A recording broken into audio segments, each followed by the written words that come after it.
Welcome to my channel. খাওয়া হবে জমজমাট।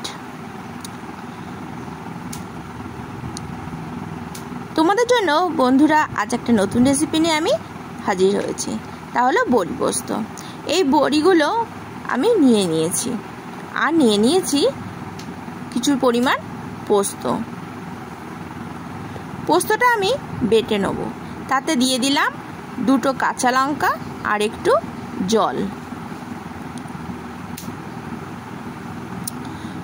পোস্ত বাটা আমার হয়ে গেছে।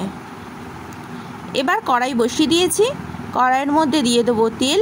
তেলটা ভালো করে গরম করে নেব। তেল একটু বেশি পরিমাণ দিয়েছি যাতে বড়িগুলো খুব ভালো করে ভেজে নেওয়া যায়।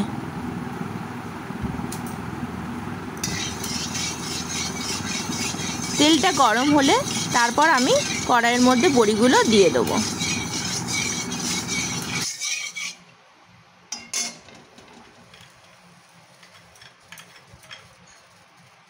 তেল গরম হয়ে গেছে, বড়িগুলো আমি কড়াইতে দিয়ে দিলাম।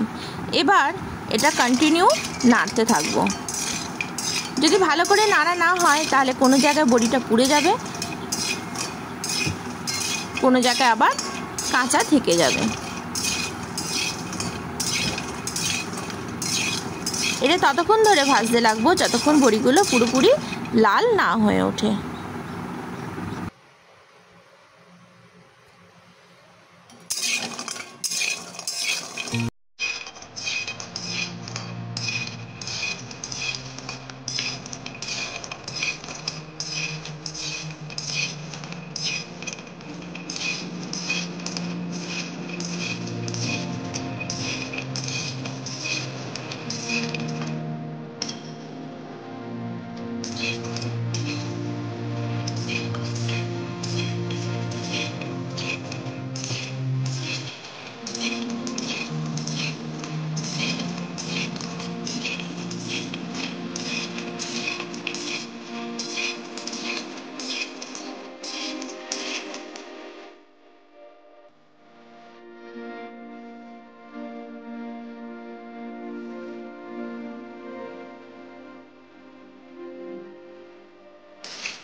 বড়িটা আমার ভাজা হয়ে গেছে।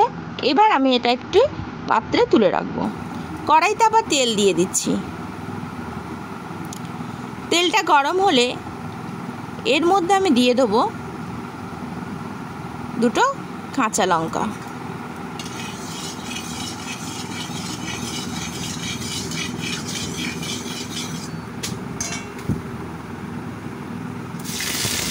কাঁচা লঙ্কাটা একটু ভেজে নেব। কাঁচা লঙ্কাটা ভাজা হলে এর রঙটা চেঞ্জ হয়ে যাবে। তখন দিয়ে দেবো আমার পোস্ত বাটাটা।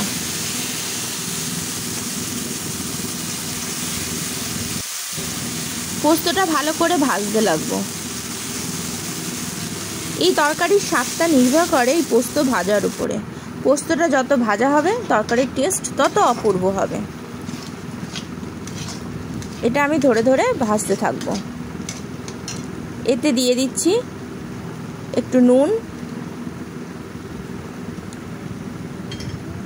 একটু চিনি, একটু হলুদ গুঁড়ো দিয়ে আবার এটাকে ভালো করে ভাজতে লাগবো।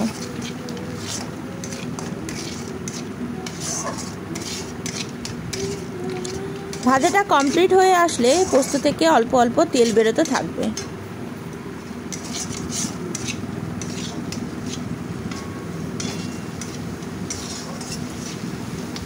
এটি ভাজার সময় গ্যাসটা মিডিয়ামে রাখতে হবে।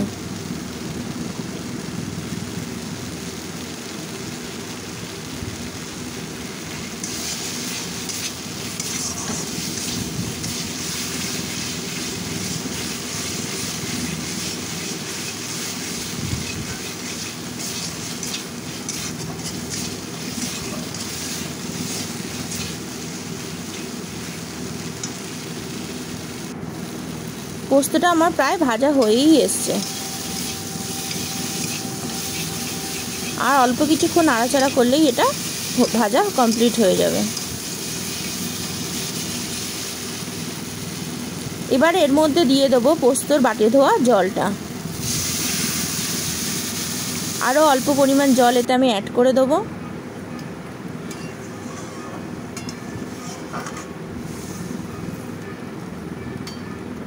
এবার এটাকে চাপা দিয়ে অপেক্ষা করব এটা যতক্ষণ না ফুটে উঠছে।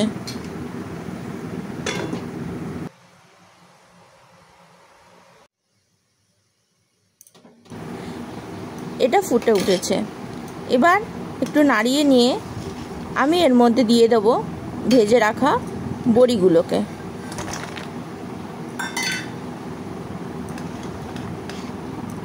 এটা নাড়াচাড়া করে আবার চাপা দেবো বড়িগুলো সিদ্ধ হওয়ার জন্য।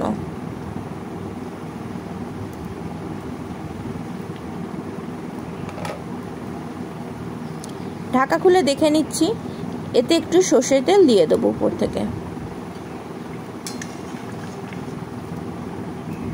দিয়ে আবার একটু এটা চাপা দিয়ে সিদ্ধ হতে দেবো। সর্ষের তেলটা কাঁচা দিলে এর স্বাদটা দ্বিগুণ বেড়ে যায়। এই তো গ্রেভিটা অনেকটাই মাখো মাখো হয়ে এসছে। এবার এটা নামিয়ে ফেলার উপযুক্ত হয়েছে। একটু রস থাকতে হবে, কারণ এই বড়িগুলো সমস্ত রস টেনে নেবে। তো বন্ধুরা দেখো কীরকম হয়েছে আমার বড়ি পোস্ত।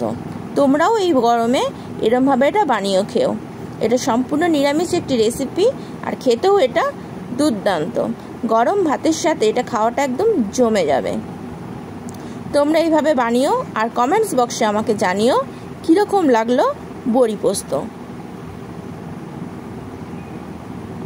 যদি ভালো লাগে সাবস্ক্রাইব করো আমার চ্যানেলকে।